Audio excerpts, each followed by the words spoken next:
नमस्कार दोस्तों, मैं आपके साथ अजय चौहान और आप देख रहे हैं द न्यूज़ इंडिया। बता दें कि बेगमपुर थाने की पुलिस एक बार फिर जांच के घेरे में है। बता दें कि बेगमपुर थाने इलाके में एक महिला के साथ रेप किया गया और जब महिला ने पुलिस को सूचित किया तो पीसीआर आई और उसके बाद उन्हें थाने छोड़ दिया गया।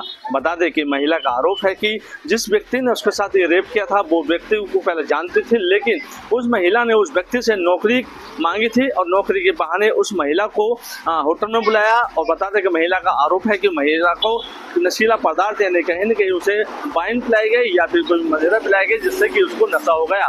महिला का कहना है कि मेरे साथ उन्हें 2 से ढाई घंटे लगातार शारीरिक संबंध बनाए। ऐसे में जब उससे होश आया तो उसके बाद उसने पीसीआर कॉल की यानी 112 कॉल की। पीसीआर वहाँ पहुंची और पीसीआर ने लगातार उसके बाद उसको थाने ले गई। उसके बाद एसएचओ और आईओ ने उसको क्या संज्ञान लिया ये देखने वाली बात होगी।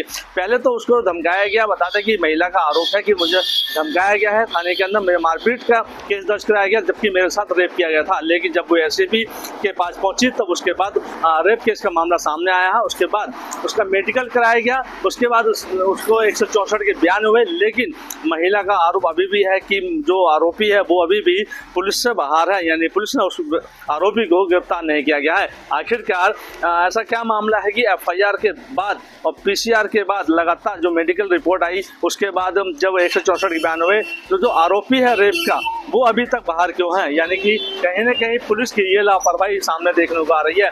महिला का आरोप है कि कहीं न कहीं थाने की पुलिस है उस व्यक्ति के साथ मिली हुई है क्योंकि वो व्यक्ति पैसे वाला है, दमदार है। तो ऐसा में देखना होगा कि आखिरकार एफआईआर होने के बावजूद भी रेप केस में पुलिस ने अभी तक उस आरोपी को क्यों नहीं गिरफ्तार किया गया है। सवाल बनता है कि आखिर क्या दिल्ली पुलिस एक तरफ कहती है कि हम हमेशा आपके साथ हैं, लेकिन ऐसे में जब घटनाएं होती हैं तो क्या किसी गरीब की पुलिस क्यों नहीं सुनती है। अब देखना होगा कि 4 दिन हो गए, 4 दिन होने के बावजूद भी उस व्यक्ति को अभी तक गिरफ्तार क्यों नहीं किया गया है। बता दें कि महिला ने साफ साफ कहा है कहीं न कहीं दिल्ली पुलिस जो बेगमपुर के एसएचओ हैं जो वहाँ के आईओ है दोनों कहीं न कहीं मिले हुए हैं जिससे कि आरोपी को अभी तक पकड़ा नहीं गया है। अब वो दर दर भटक रही है। आखिर में उसे मीडिया का ही सहारा लेना पड़ा। बता दें कि हमारे पास उसकी एफआईआर कॉपी है, उसने सीडीआर बनाया जो भी कुछ कहा उसने खुद हमारी इस खास वीडियो में कहा। देखिए हमारी इस खास रिपोर्ट में। दिल्ली से Ajay Chauhan, the News India. Begampur थाना के एसएचओ और आईओ जांच के घेरे में। बता दें कि एक महिला के साथ नौकरी के बहाने से होटल में बुलाकर उसके साथ रेप किया गया।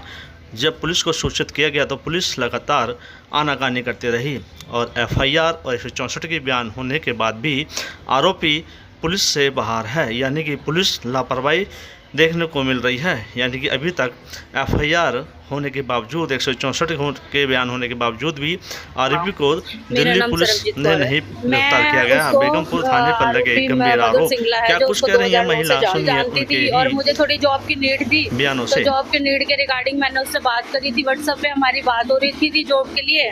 तो उसने मुझे मिलने के लिए बुलाया था कि मैं तेरी जॉब लगवाता हूँ। तो मैं उससे मिली हूँ तो उसने बोला चल हम कहीं बैठ के बात करते हैं। बैठ के बात करने के बहाने वो मुझे एक होटल में ले गया। वहाँ ले जाने के बाद उसने मेरे को मतलब एक फ्रूट बियर ऑफर करी। तो हमने मतलब वही बैठ के मतलब वो फ्रूट बियर जब मैंने पी तो मुझे महसूस हुआ कि शायद उसमें नशा है। तो उसके बाद ना उसने मुझे क्या करा, बंधक बना के रखा 2-3 घंटे तक। फिर उसने मुझे इतना वो कर दिया कि मैं तुझे मार दूंगा जान से, डरा धमका के। मैं नशे की हालत में थी, मेरा बिल्कुल मेरी बॉडी पे कंट्रोल नहीं था। उसी बीच में उसने मेरे साथ जोर जबरदस्ती करी, बहुत ज़्यादा ज़बरदस्ती। 2.5 से 3 घंटे हम वहीं पे थे जब तक वो मेरे साथ शारीरिक संबंध बनाता ही रहा। और फिर जब उसके बाद उसने मेरे को धमकी दी कि मैं तुझे मार दूंगा, यहाँ से बाहर जाके तूने किसी से भी ये बात सब बताई तो मैं तुझे कहीं का नहीं छोड़ूंगा, मैं तुझे बदनाम कर दूंगा। तो फिर मैं उसके बाद जब वहाँ से बाहर आए हम लोग, उसके बाद 2-3 घंटे के बाद हम बाहर आए। आने के बाद उसको मैंने देखा कि उसने मुझे एक ऑटो में बिठा रहा था। वो ऑटो में बिठाने के बाद जब मैंने देखा कि वो चला गया काफ़ी दूर तक, तो फिर मैंने उतर के ऑटो से 112 नंबर पे तुरंत कॉल की अपनी शिकायत। नहीं, होटल से निकलने के बाद मैं थोड़ी सी नशे की हालत में थी, पर मैंने 112 पे कॉल करी कि मेरे साथ रेप हुआ है सर, तुरंत आप कार्रवाई पे पहुंचो। तो उस टाइम पे 112 नंबर की कॉल मेरे पास पहुंची, आए पुलिस वाले और फिर मुझे यहाँ पे बेगमपुर थाने में लेके आए। थाने में आने के बाद जिस आईओ के साथ मैं मिली उन्होंने मुझे बोला कि मैंने अपना मतलब रेप केस दर्ज कराने के लिए बोला कि मेरे साथ बलात्कार हुआ है, दुष्कर्म किया है उसने। तो फिर उसके बाद आईओ ने मुझे बोला कि तू इसको बयान मत दे, तू अपना लड़ाई झगड़े के बयान बदल दे। ठीक है, लड़ाई झगड़े का बयान करवा दिए मेरे। एसएचओ साहब ने भी बीच में आके बोला कि तुम ये रेप केस को मत दर्ज करो, तुम अपना लड़ाई झगड़े का केस दर्ज करो। इसमें कोई कार्रवाई नहीं करी गई। उस टाइम पे भी आरोपी आया भी, उससे मेरा फेस टू फेस मुझे मिलवाया था और सेक्टर 16 रोहिणी में रहता है वो। उसको मेरे से फेस टू फेस मिलवाने के बाद भी उसने मुझे थाने के अंदर खड़े होकर भी धमकी दी कि हम तुझे जान से मार देंगे और तुझे ऐसा बदनाम कर देंगे, तुझे कहीं का नहीं छोड़ेंगे। उस समय मैं थी, आईओ प्रीति, एसआई प्रीति और वो था आरोपी मधुर सिंगला। जब मेरी जिस टाइम मैंने 112 पे कॉल की थी, उस दिन पूरी रात में 12 से 15 घंटे थाने में रही, मेरी कोई सुनवाई नहीं हुई, मेरी एफआईआर दर्ज नहीं करी गई। लड़ाई झगड़े की एफआईआर दर्ज करके मुझे घर भेज दिया गया। घर भेजने के बाद उसके भाई ने भी आके मुझे डराया धमकाया। उसके धमकी देने के बाद मैं दिन में एसीपी साहब के सामने पेश हुई। उस पेशी के बाद मेरे फिर से आईओ बदली गई और फिर मेरी यही शिकायत रेप केस की दर्ज की गई। आज जब मैं मजिस्ट्रेट के सामने पेश हुई, 164 के बयान हुए, अब तक तो कोई कार्रवाई करते हुए नजर आ नहीं रहे, ना एसएचओ साहब ना कोई मेरा पुलिस प्रशासन कुछ नहीं कर रहा है इस टाइम पे। तो मुझे तो कोई कहीं कुछ नजर ही नहीं आ रहा है, ना उसको गिरफ्तार करा है अभी तक। चाहती हूँ कि उसको जल्दी से जल्दी गिरफ्तार करे, पुलिस प्रशासन मेरा साथ दे। दिल्ली की जनता से मेरी यही वो है कि मेरा बस मुझे सपोर्ट किया जाए। बस मैं यही कहना चाहूँगी। फिर तो एसएचओ और आईओ भी इनके साथ मिले हैं, जब भी अब तक कार्रवाई नहीं हो रही, अभी तक उसको गिरफ्तार ही नहीं किया गया है।